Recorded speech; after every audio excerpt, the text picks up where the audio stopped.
Shalom Berajá. Vamos a continuar con el ciclo de lectura y estudio de la Torá en nuestro año 5783. Tenemos para Shah Baigash y dice así: Baigash la Yehuda vayombi Adoni yedaber naftecha dava besnei Adoni vechal yichar apecha v'yaftecha v'miei mocha vefaro אדוני שקל עבדי לאמור, ילכן אפוה, ונאמר אלה, אדוני יש לנו אב צקם, וילד סכונין קטן, יחים ויוותרכו לבדו, לאמו לחביב החברו, ותאמר אל עבדיך חורידוך אלי ושימח עיניך עלי, ונאמר אלה, אדוני לא יוכל הנחל לצוא אל אבי, יצא אל אבי ומת.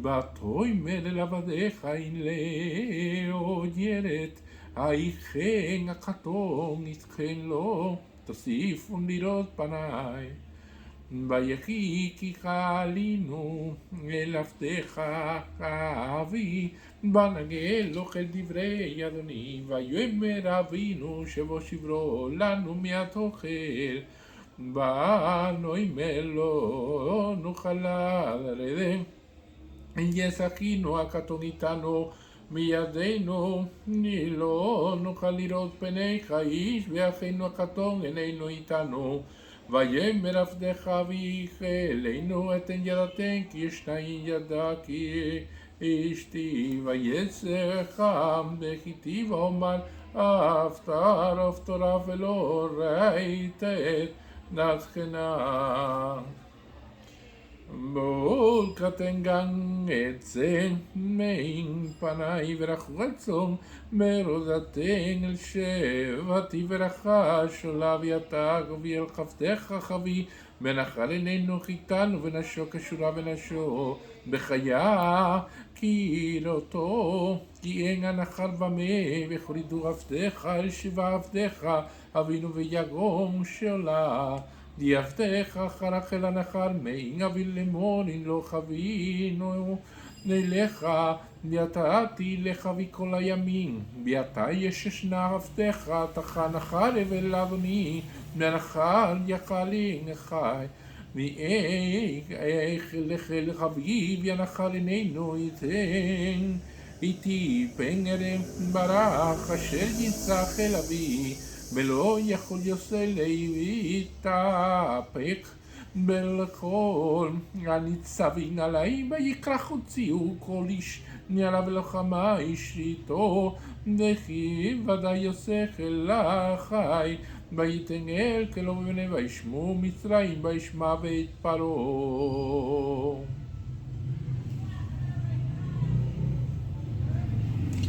Dice así la parashá Ashavua. Entonces se acercó Yehudá y dijo: Te ruego, mi señor, deseo hablar tu siervo una palabra a los oídos de mi señor, que no encienda tu ira contra tu siervo, pues eres como el faraón. Mi amo preguntó a sus siervos diciendo: ¿acaso tienen padre o hermano? Y dijimos: mi señor, tenemos un padre anciano y un hijo de su ancianidad joven. Su hermano ha muerto. Él quedó solo de su madre y su padre lo ama. Y dijiste a tus siervos: hágalo bajar hacia mí, yo pondré mi ojo sobre él. Y dijimos: mi señor, no puede el joven dejar a su padre, porque si llega a dejar a su padre morirá. Mas dijiste a tus siervos: si no viene su hermano menor con ustedes, no volverán a ver mi rostro. Y sucedió que cuando subimos sobre tu siervo, mi padre, que le dijimos las palabras de mi señor, dijo nuestro padre: regresen, cómprenos un poco de comida. Dijimos: no podemos bajar, solo si nuestro hermano menor está con nosotros bajaremos, pues no podemos ver el rostro del hombre si nuestro hermano menor no está con nosotros. Y dijo tu siervo, mi padre, a nosotros: ustedes saben que 2 hijos me dio a luz mi mujer. Me dejó uno y supuse: ay, ciertamente fue despedazado, pues no lo he visto desde entonces. Por eso, si llegan a llevarme también de mi presencia y le aconteciese alguna calamidad, entonces habrán hecho descender mis caras con maldad a la tumba. Y ahora si vengo a tu siervo mi padre y el joven no está con nosotros, dado que su alma está tan atada a su alma, ocurrirá que cuando vea que el muchacho no está, morirá. Y habrán hecho descender tu siervo la ancianidad de tu siervo nuestro padre con dolor a la tumba, pues tu siervo garantizó al joven ante mi padre, diciendo, si no lo traigo a ti, entonces habré pecado contra mi padre por toda la eternidad. Por eso, ahora, por favor, permite que su siervo se quede en lugar del joven como un siervo para mi señor, y que el joven suba junto con sus hermanos, porque ¿cómo he de subir ante mi padre si el joven no está conmigo? No sea que vea el mal que le acontecerá a mi padre. Y no pudo Yosef contenerse ante los presentes frente a él, por lo que clamó, que sean retirados todos de mi presencia. Y no quedó nadie con él cuando se dio a conocer Yosef a sus hermanos. Y lloró en voz alta. Oyeron los egipcios y oyó la casa del faraón. Y dijo Yosef a sus hermanos, yo soy Yosef, ¿acaso está aún mi padre con vida? Pero no lograron sus hermanos responderle porque quedaron desconcertados ante él. Y esto, evidentemente, para entender todo este proceso, hay que ponernos en el contexto en el cual, en la parashá anterior, Benjamín, el hermano más pequeño, el hermano de Yosef por la misma mamá, por Rachel, ese hermano tan querido y que estaba tan apegado a Jacob durante todos estos años, Yosef ideó un plan para que precisamente la copa, que supuestamente tenía algún tipo de poder, que evidentemente era un proceso que lo realizó para poder idear este plan, quedó en las pertenencias de Benjamín como evidencia y fue atrapado infragante con esta copa Benjamín, de tal manera que fue acusado de robo. Y esto trajo consigo de que Yosef dijera que él se iba a quedar como esclavo en Egipto, Benjamín, y que entonces los demás podían regresar en paz y tranquilidad con su padre, y que Benjamín entonces tenía que pagar esta sentencia de ser esclavo en Egipto de manera indefinida. Y evidentemente entonces Yehudá, que fue quien dio la palabra ante Jacob, cuando Jacob en un primer momento no quiso enviar a Benjamín, que fue la condición que puso Yosef, cuando los hermanos estaban ante la necesidad de alimento nuevamente, pero llegó el momento en que la necesidad hace que entonces las personas cedan, porque así fuera el hambre que existía en esa época en todas las regiones que rodeaban a Egipto, que entonces cuando Jacob reclamó y dijo, bueno, hace falta buscar más alimento a Egipto, dice, no me hablen de buscar más alimento a Egipto, dijo Yehudá, si no llevamos a Benjamín, no vamos a resolver nada. Entonces Jacob tuvo que ceder ante esto y llevaron a Benjamín y sucede esta cuestión que se está planteando aquí. Evidentemente Yosef quería en ese momento poner una prueba final a sus hermanos antes de revelar su verdadera identidad. Si la pasaba, revelaría su identidad. Si no la pasaba, no la iba a revelar. Y esto es una de las cuestiones que estamos viendo aquí. Nuestros sabios en la Gemara explican que entonces se acercó a él Yehudá, o sea, se acercó a Yosef Yehudá y dijo, y esta palabra de acercar significa que le habló con el corazón, trató de hablarle de una manera que sus palabras y lograra encauzar en sentimiento y todas estas cosas, porque si vamos a ver los argumentos como tal que presenta Yehudá ante Yosef para tratar de rescatar al hermano de esta situación, no son verdaderamente argumentos ante una ley. O sea, desde el punto de vista legal, desde el punto de vista de todas las leyes que existen en cualquier país del mundo, si una persona roba, si una persona comete un delito, la ley no determina, en ese caso, bueno, pobrecito, ¿qué va a pasar con el papá? ¿Qué va a pasar con la mamá? Si él robó, o hizo esto, o hizo aquello, o hizo lo otro, Hasbashalom Barminan. Entonces, eso puede ser un sufrimiento muy grande para los padres, puede ser un sufrimiento muy grande para toda la familia. Por lo tanto, vamos a tratarlo de una manera más suave, no vamos a, en todo caso, a juzgarlo, vamos a perdonarlo.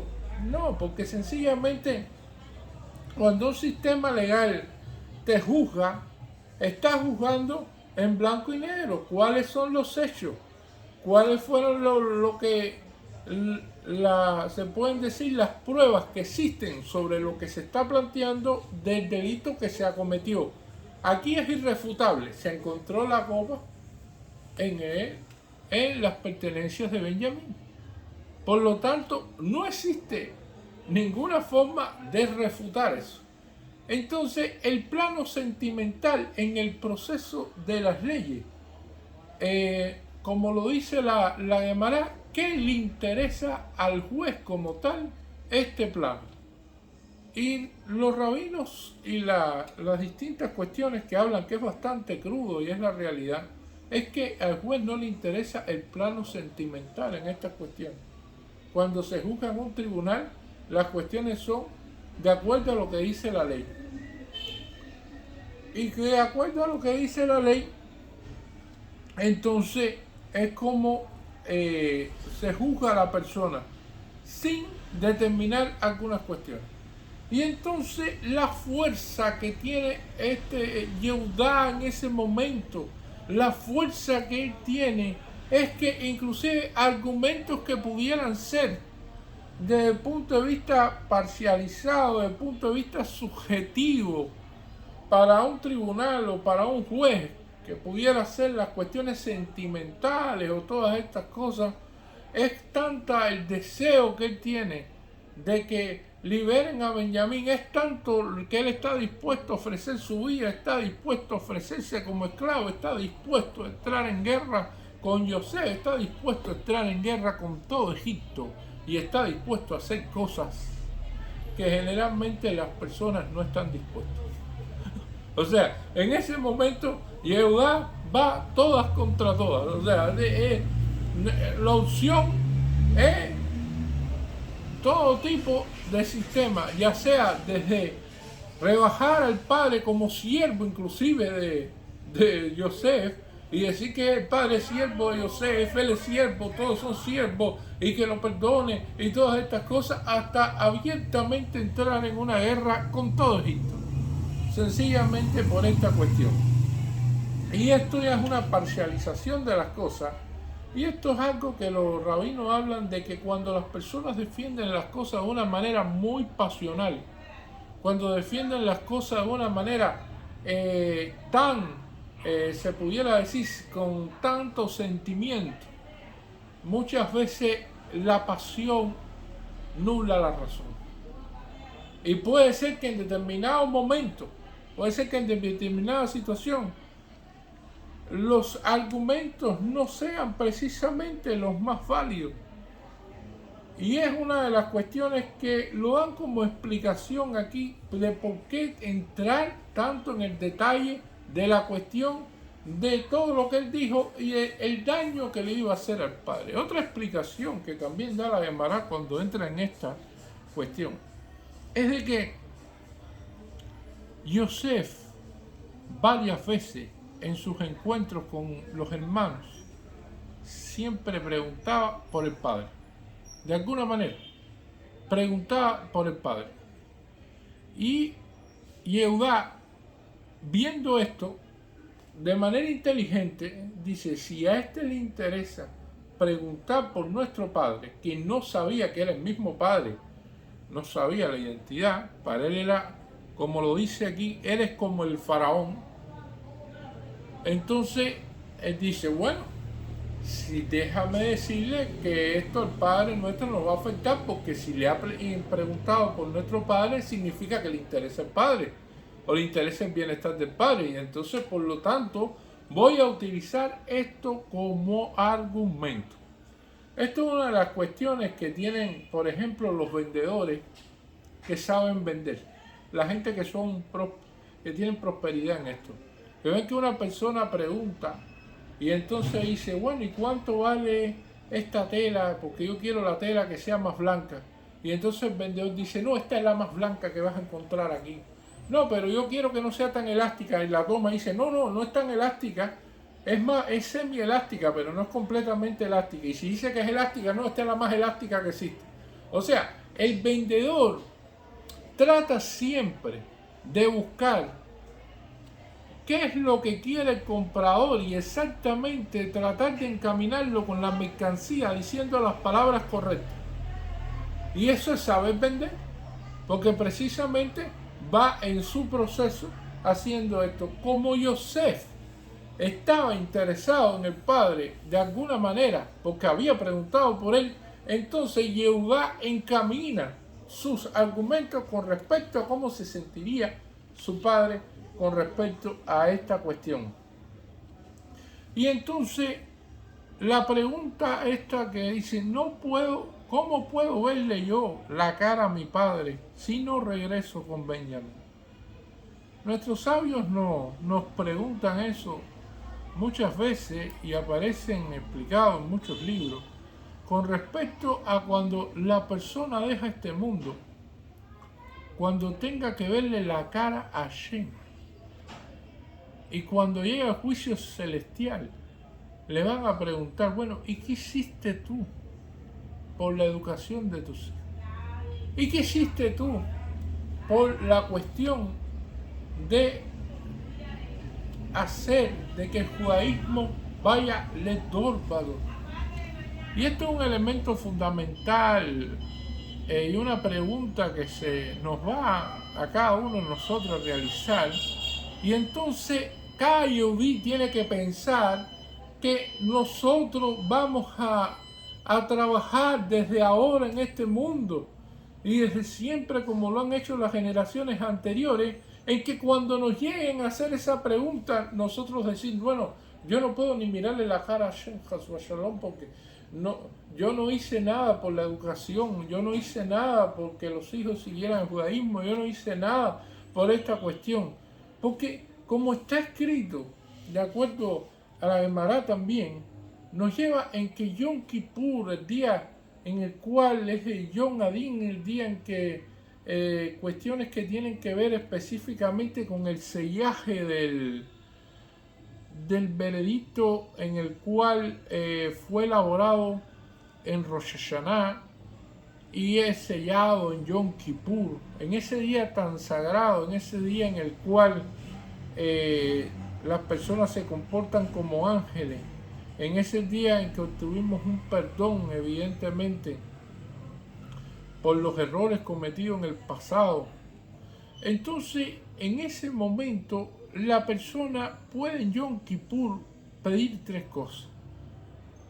La persona puede pedir riquezas, parnasá, se pudiera decir. Puede pedir Ruach HaKodesh, la persona alcanza un nivel elevado. Y puede pedir buenos hijos.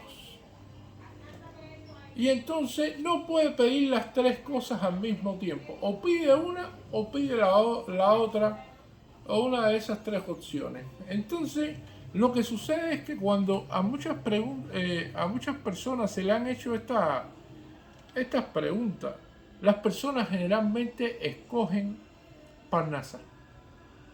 Dice, no, yo con la parnasá resuelvo todo. Yo con la parnasá resuelvo Ruach HaKodesh, yo con la parnasá resuelvo que tener buenos hijos. O sea, la persona cree que con el dinero va a obtener todo lo demás. Y eso realmente es una introspección para que la persona piense qué es lo que realmente es importante para él.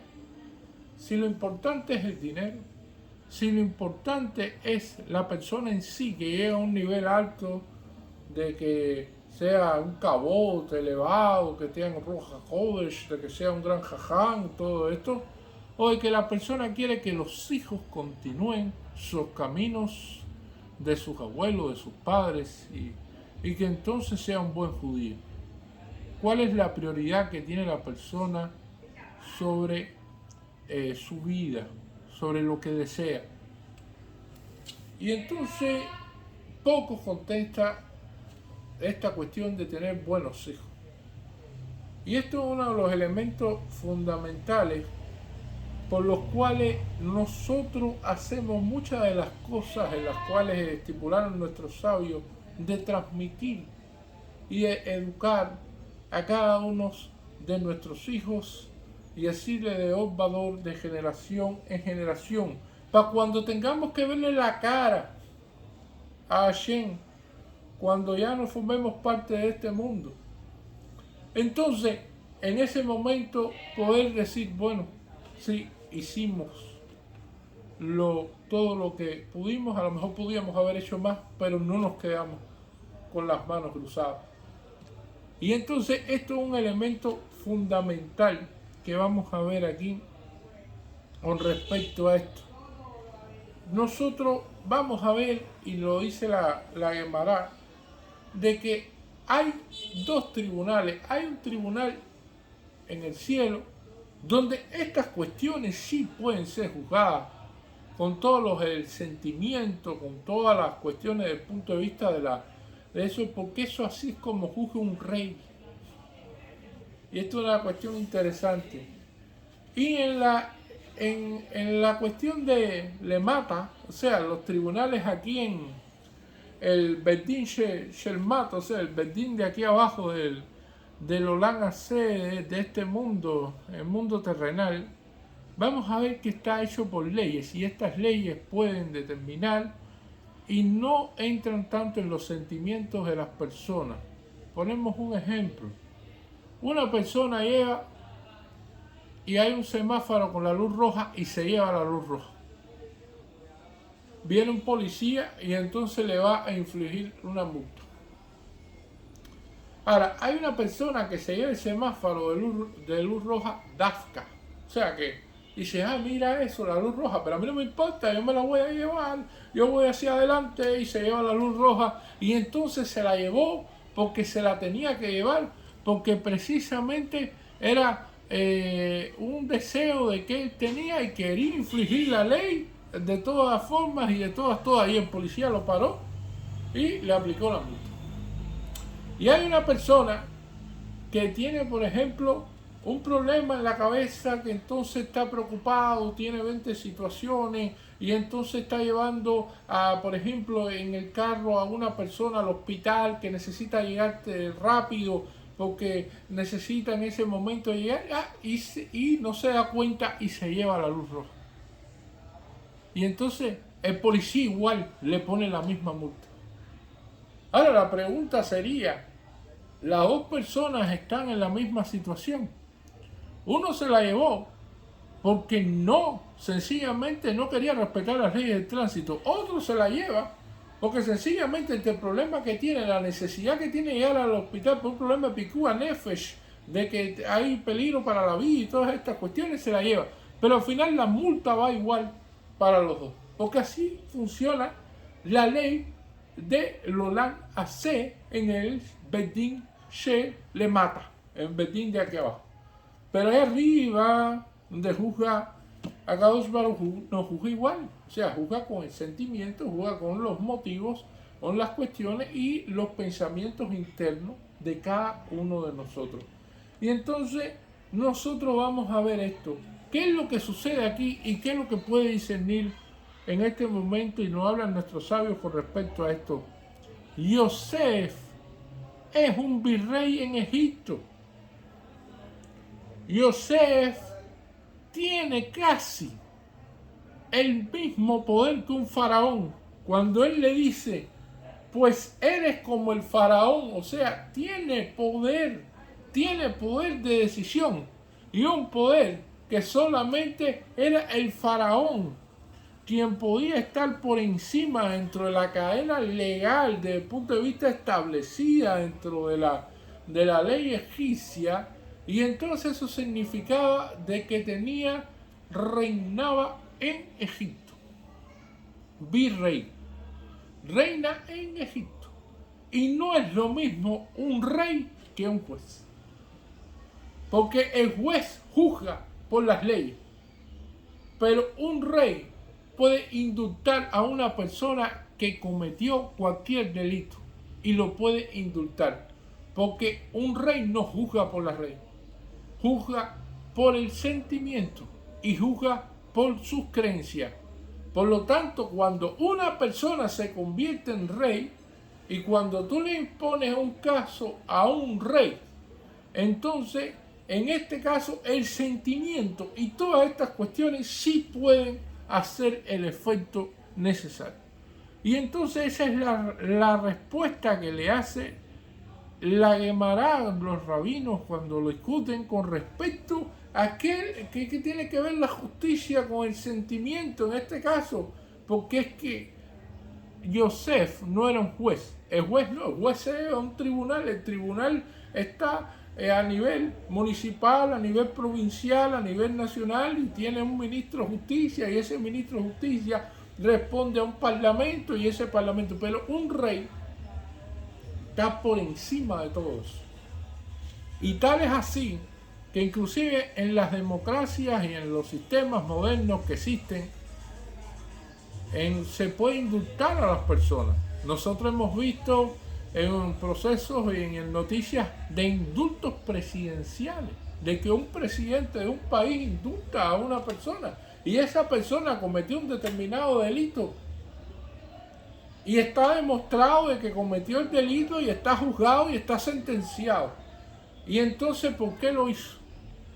Y ahí es donde viene la cuestión del sentimiento, la cuestión de todo el proceso de la conexión, de todos estos elementos.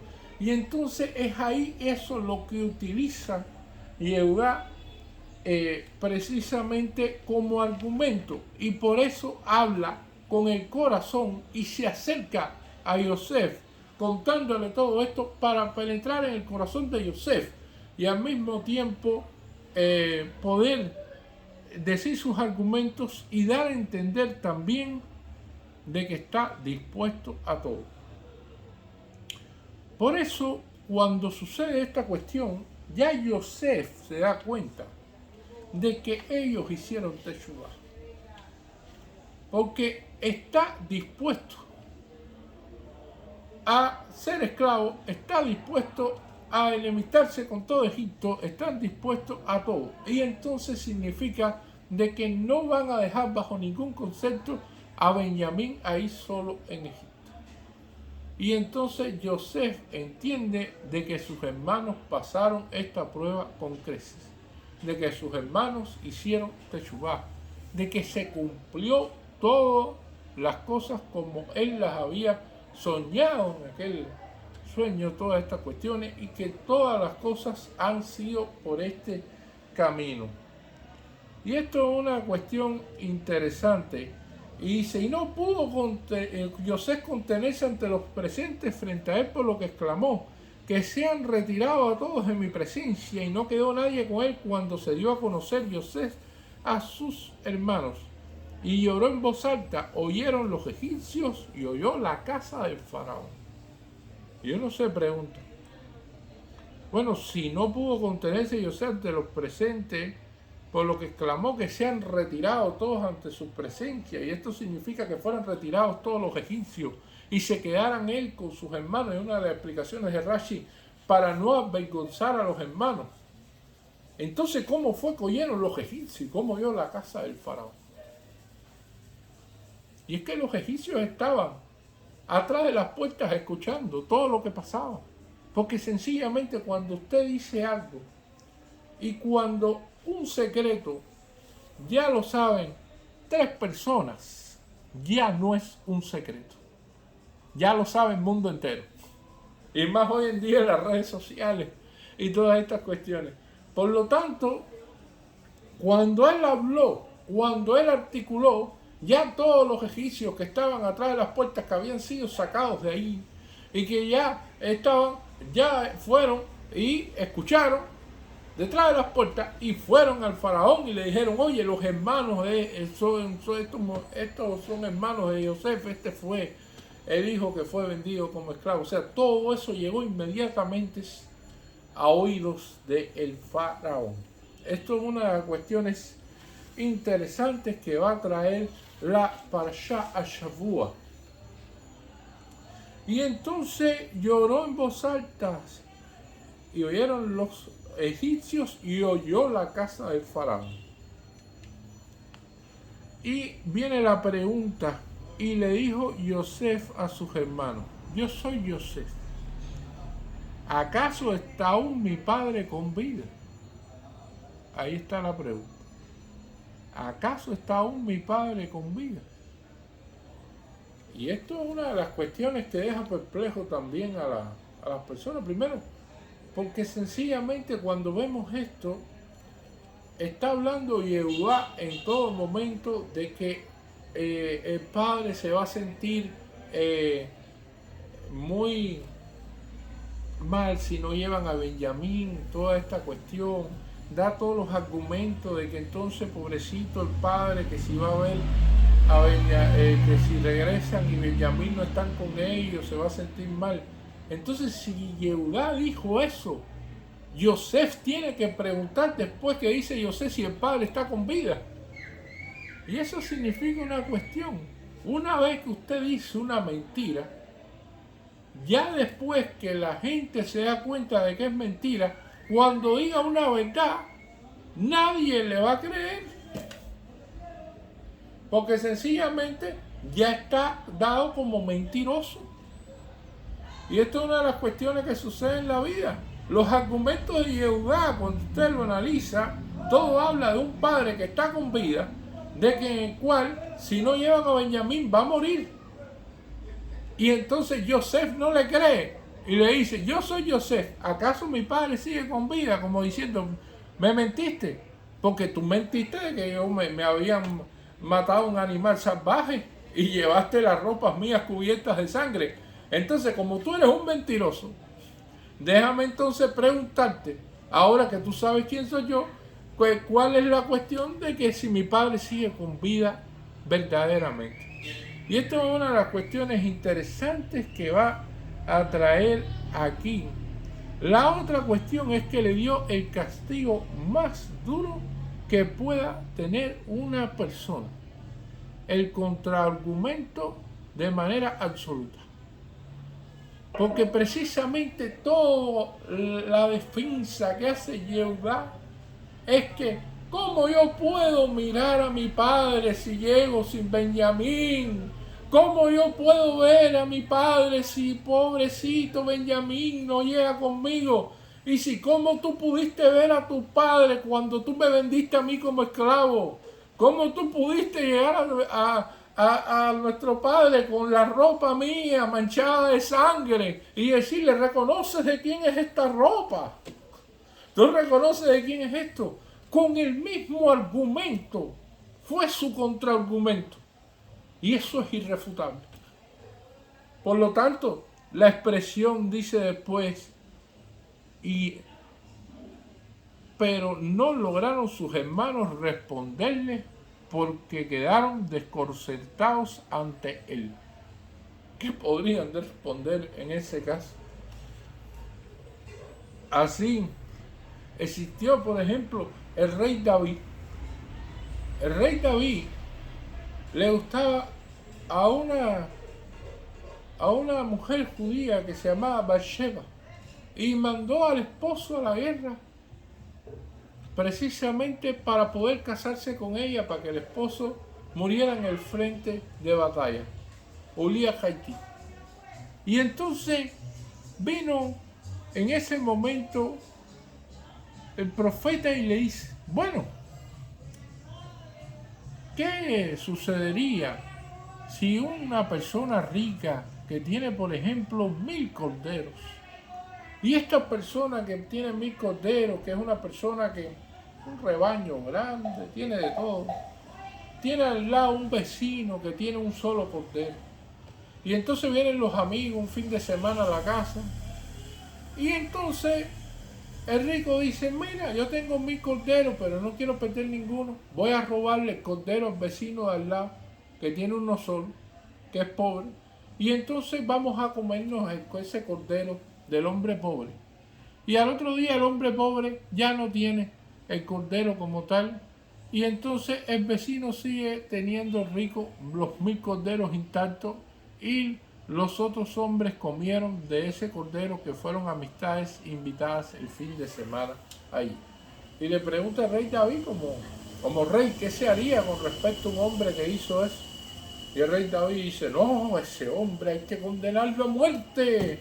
Ese hombre es un asesino, imagínense cómo va a hacer eso, qué cosa más terrible, qué crueldad.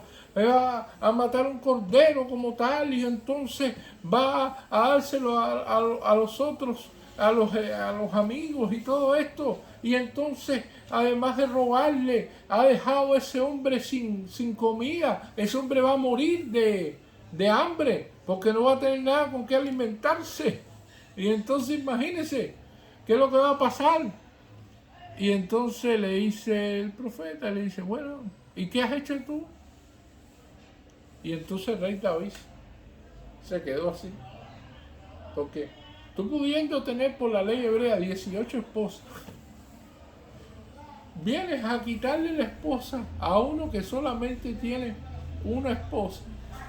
Porque sencillamente te fijaste en ella y lo mandaste al frente de batalla para que muriera.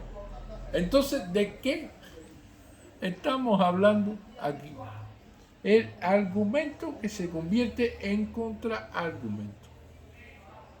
Lo que evidentemente aquí aparece, que los sabios alaban a Yosef también por esto, es de que Yosef perdonó a sus hermanos.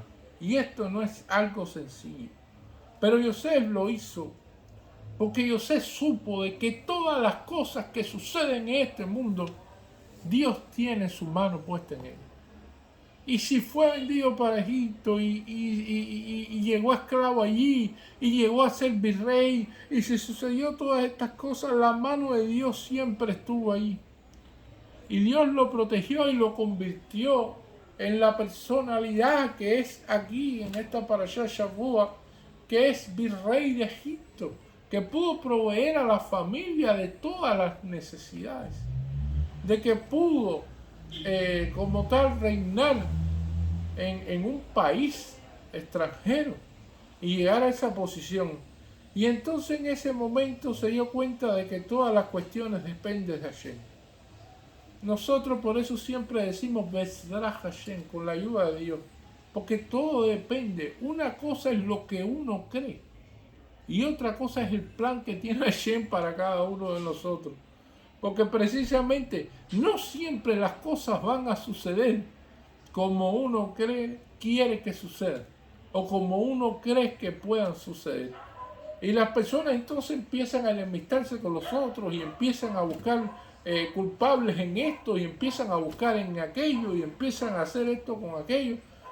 Y entonces en todas estas cosas está la mano de Hashem detrás de cada una de estas cosas. La persona lo que tiene en todo momento es que mantenerse vinculado a Hashem, en mantener siempre la sinjá, la alegría, y en todas estas cosas, en los caminos de la mifó, en los caminos de la Torá. Y precisamente ser una persona que mire entonces la realidad con otros ojos. Porque todo prueba, toda cuestión y todo reto en sí es para fortalecer y es para siempre tiene un resultado inesperado. Y muchas veces ni las cosas que nosotros nos imaginábamos que iban a traer tal consecuencia, bueno, trajeron otra consecuencia. Porque es así. Hashem está en todas las cosas. Muchas gracias.